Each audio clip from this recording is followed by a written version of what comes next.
Ninakusalimu kwa jina lipitalo majina yote.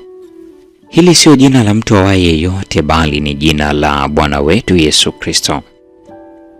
Ninakualika katika mfululizo wa masomo ya mwongozo wa kujifunza Biblia. Hii ni robo ya kwanza mwaka 2026. Robo inayosema kuunganisha mbingu na dunia, Kristo katika Wafilipi na Wakolosai. Juma hili tumekuwa tukiangazia somo la 7 linalosema wenyeji wa mbinguni.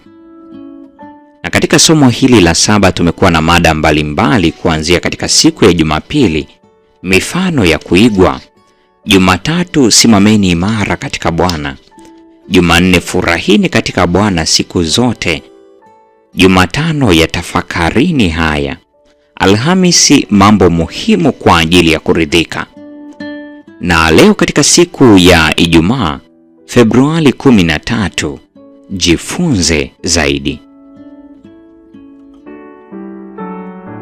Wale tu ambao wanapokea neema mpya siku zote watakuwa na nguvu inayolingana na hitaji lao la kila siku na uwezo wao wa kutumia uweza huo, badala ya kutazamia wakati ujao ambapo kupitia majaliwa ya pekee ya nguvu za kiroho watafanywa kufaa kimuujiza kwa ajili ya kuongoa roho. Wanajitoa kila siku kwa Mungu ili awafanye kuwa vyombo vifaavyo kwa matumizi yake.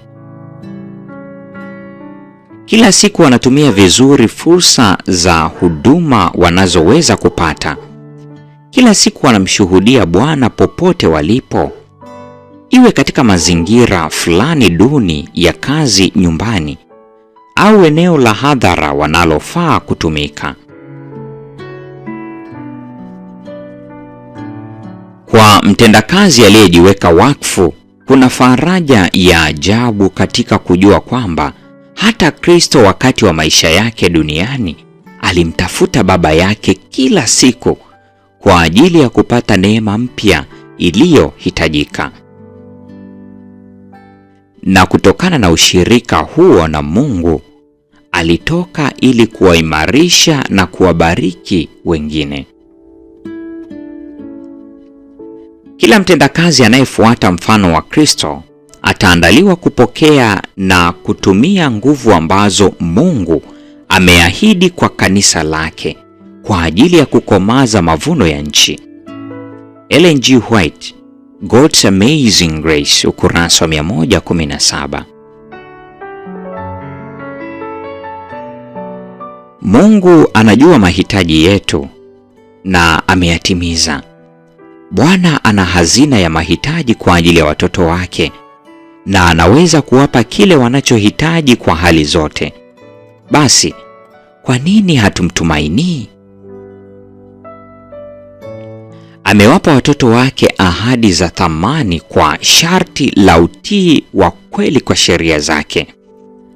Hakuna mzigo asioweza kuondoa, hakuna giza asiloweza kufukuza, hakuna udhaifu asioweza kubadili kuwa nguvu, hakuna hofu asiyoweza kutuliza, hakuna tamaa ya kitu bora asiyoweza kuelekeza na kuthibitisha.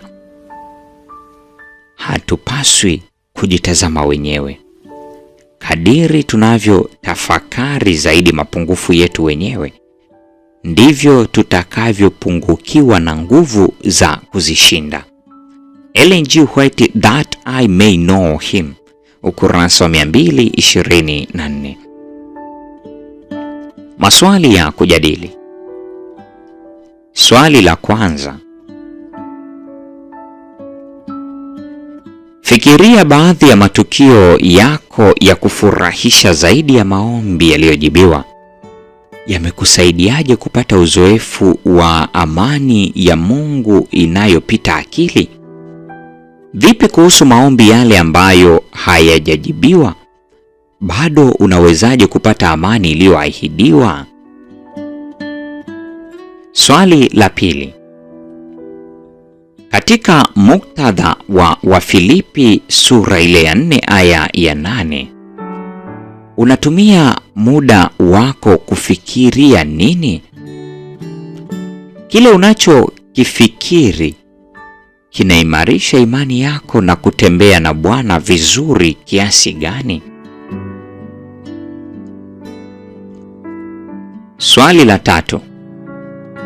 Jadili nukuu ya mwisho hapo juu. Nini maana ya kauli, kadiri tunavyotafakari zaidi mapungufu yetu wenyewe, ndivyo tutakavyopungukiwa na nguvu za kuyashinda? Jambo muhimu ni nini basi ili kushinda? Hii ni Februari 13, siku ya Ijumaa. Tukihitimisha somo la 7, somo linalosema wenyeji wa mbinguni. Na kwa nukta hiyo, mpendo wa mfuatiliaji wa mfululizo wa masomo haya, ndio tunakuwa tumefikia tamati ya somo hili la 7 juma hili.